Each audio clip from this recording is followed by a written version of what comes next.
Papers are now here with us, and we can now look through to check out the headlines, beginning with Voice of Liberty, which is leading with the grid collapse, nationwide blackout, it says, as electricity generation drops by 93.5 or from 93.5% to 273 megawatts. The transmission company of Nigeria is quoted as saying restoration is at advanced stages. Grid collapse there, and the Voice of Liberty has details. You can check that out as well.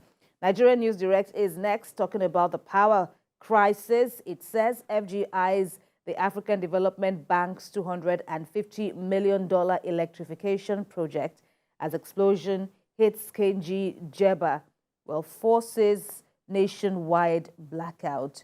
As of course, yet another spotlight on the power sector. This is outlined in the Nigerian News Direct paper.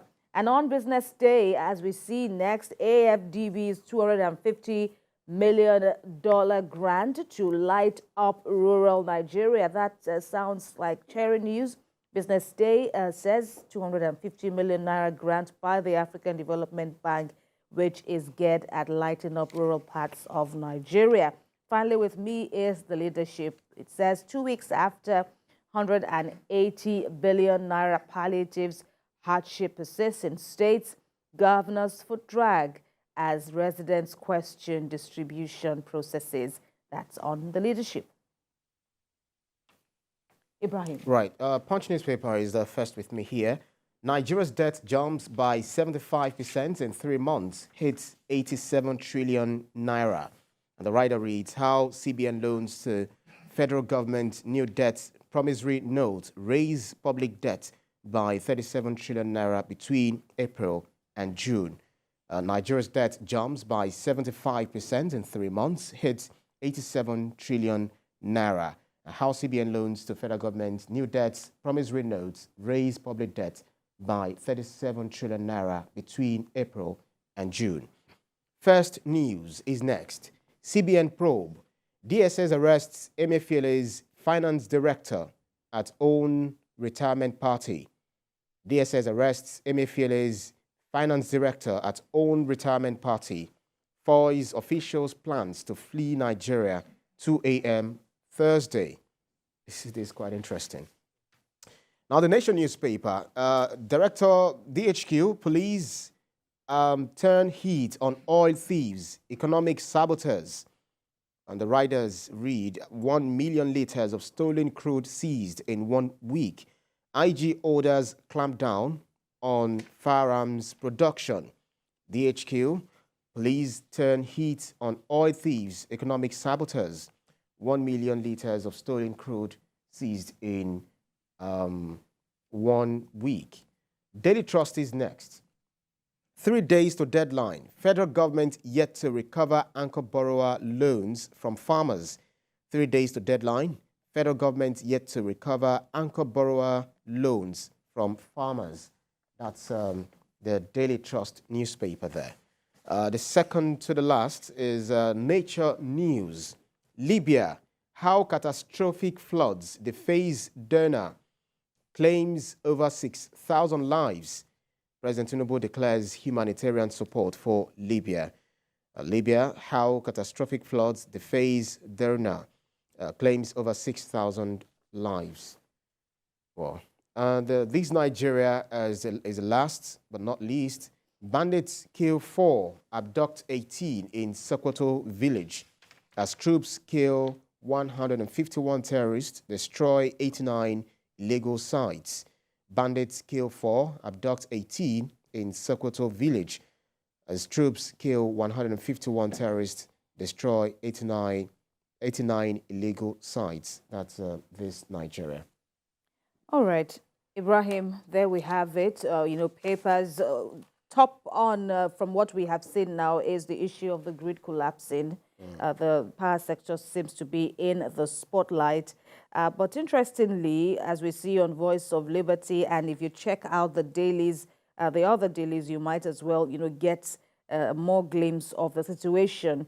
The latest collapse, we understand, is coming weeks after the Transmission Corporation of Nigeria announced that the country's power grid had maintained uninterrupted stability for over 400 consecutive days. Wow. Right, and yes, I also wondered at that, but from my own end, I think the power supply has been more than fairly regular, even though one might argue that, of course, when you have to pay for power for the month or thereabouts, it's also going to cost you something. But at least it's good to know that with the increase in the fuel prices, at least we know that we get to enjoy regular power sector. And I can't say that for other parts of the country. We were just talking before we came on live on set.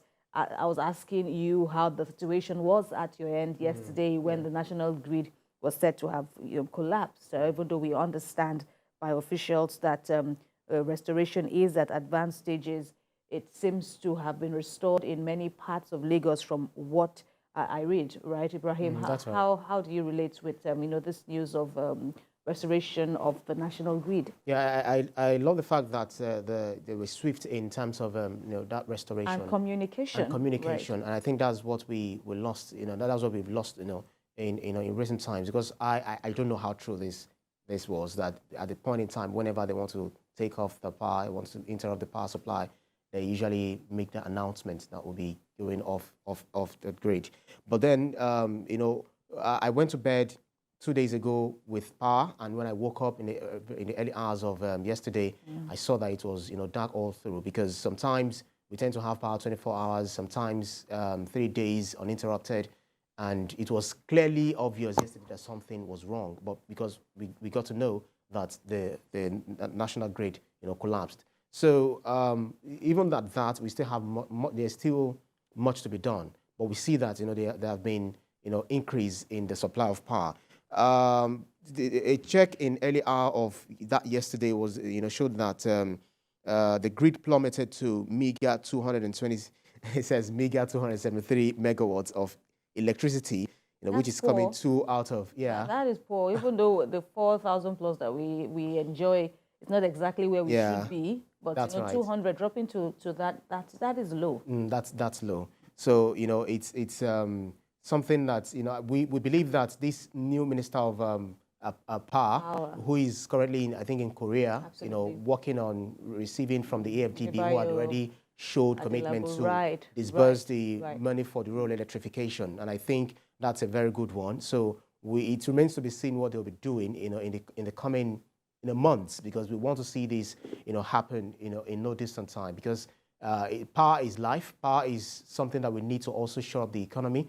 Power is something we know that a lot of people would have lost a lot of things, in the business. They must have lost lots and lots of monies that were supposed to generate from the businesses. Imagine you running on generator, morning, nights, especially now that it's very expensive for you to go to a fuel station to get fuel. So it's very important that they get on this, and it's embarrassing to hear that our national grid collapses every now and then. But it's so good, it's heartwarming to also learn that after 400 days that this this is happening, and they're able to resuscitate it swiftly. Statistics are even saying that in 2022 alone, the national grid collapsed 8 times. Of course, that's even minus the period when labor unions embark on strike, and of course, their first target would be shutting down, the grid, or doing something as a way of protesting, to put the entire country.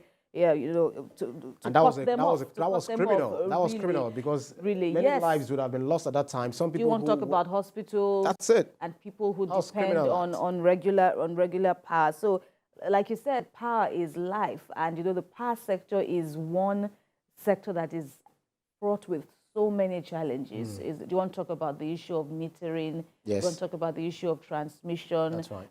There are grievances by the workers. There's so many issues. That is, of course, the GenCos also have their own, troubles, just as the transmission company and the distribution companies too. It's all a mixed grill of challenges which we are yet to surmount. The previous administration did its best, but, we are where we are. And Adebayo Adelabu is coming in at a very crucial time where, many Nigerians want government to get it right regarding the issue of power. And we've been over this narrative. It's been a back and forth journey. We make some progress, but then we come back again and we derail. Many also times. Know about the charade privatization. That is it the corruption you want to talk about? That, privatization, dispensation to also took us back, according to many analysts. It didn't achieve the needed aims, the needed, ideals. And, there's so much of, let's go back to the drawing board, let's start afresh. There's so many things that one must consider. That is why papers like This Day and Nigerian News Direct, who are also talking about the AfDB loan, which had previously been approved, it's set to total 250 million, grants to light up rural Nigeria. Even that issue of, electrification of rural parts of Nigeria is also controversial, because I recall, early days, many years ago in Abuja, officials, top lawmakers, federal lawmakers on trial for allegedly embezzling the Rural Electrification Fund. This is something that, while we are here talking about how the power supply is varied, at least we are seeing something. But in many parts of, rural parts of Nigeria, they don't get to, see power as much as we are seeing here. And now let's talk about $250 million grants to light up rural Nigeria. It's a very welcome one. And the government, that's Mr. Adelabu, the Honorable Minister, says AfDB is now ready. The African Development Bank is now ready to disburse this money, and it is cheering. But of course, like we all know, when it comes to the issue of money dispensation of funds, disbursement of funds, and utilization of same. And utilization and monitoring, who is monitoring who, all these are crucial, so that we won't have like so much money and we have nothing to show for it. That's right. And I feel this administration should probe into, the failures of the power sector over the years, because, a lot of critics have been calling for the incumbent administration to probe into the previous activities of different ministries. And I think power sector is very, very critical. But we should not only rely on, the one we generate, the current one we generate from water. We've got coal, enough coal. We've got solar. We've got wind. We've got, different means where we can generate power supply so that we won't have to rely on the conventional means of generating power. So, Nigeria is so rich. Nigeria is so blessed with different natural resources where we can get, all of this from. So I feel there's a lot of innovations that need to be brought into this sector. There's a lot of, making a lot of research. In fact, there are lots and lots of research already done. It's just to, see them, implement them, and see how we can use this, for the benefit of the entire nation. So Nigerians are watching, Nigerians are waiting, because imagine when you have power supply morning, day, and night, you feel less hassle, you feel less problem. The noise pollution coming from generators, which it's not even supposed to, is an aberration to be on generator. It's a really, really aberration. So because the noise pollution has its own impact on one's life, later in life. Even your mental state. Your mental state, you understand? So sometimes some people are so accustomed to that noise that when they don't hear it, they feel like something is not right, and it's not supposed to be like that. So there's a lot for this administration to do, particularly the power ministry, the power sector. There's a lot for them to do. There's a lot for them to get on and give Nigerians the dividend of democracy, so that those ranting on the social media will be convinced that, okay, fine, even though we didn't want this administration, they're able to do this and that, for us. Right, and talking about, okay, my candidate didn't emerge winner. We saw the speech of the president, his upon when he got his inauguration speech, even before his inauguration speech, when he collected his certificate of return by INEC, he gave what many called an endearing speech, where he told the youth categorically, I have seen you, I've heard, all that you have said, and I'm ready to listen.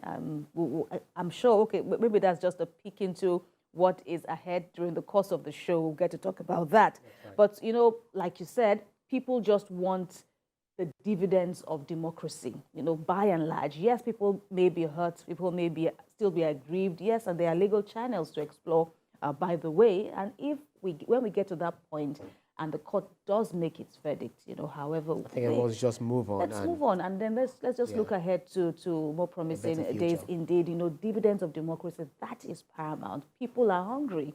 Wherever you fall on, people are hungry. It's not according to your party. That's Hunger right. is real, and the government is, doing what it can, and we hope that, all the talk will indeed, come through for many Nigerians, for all Nigerians, I should say.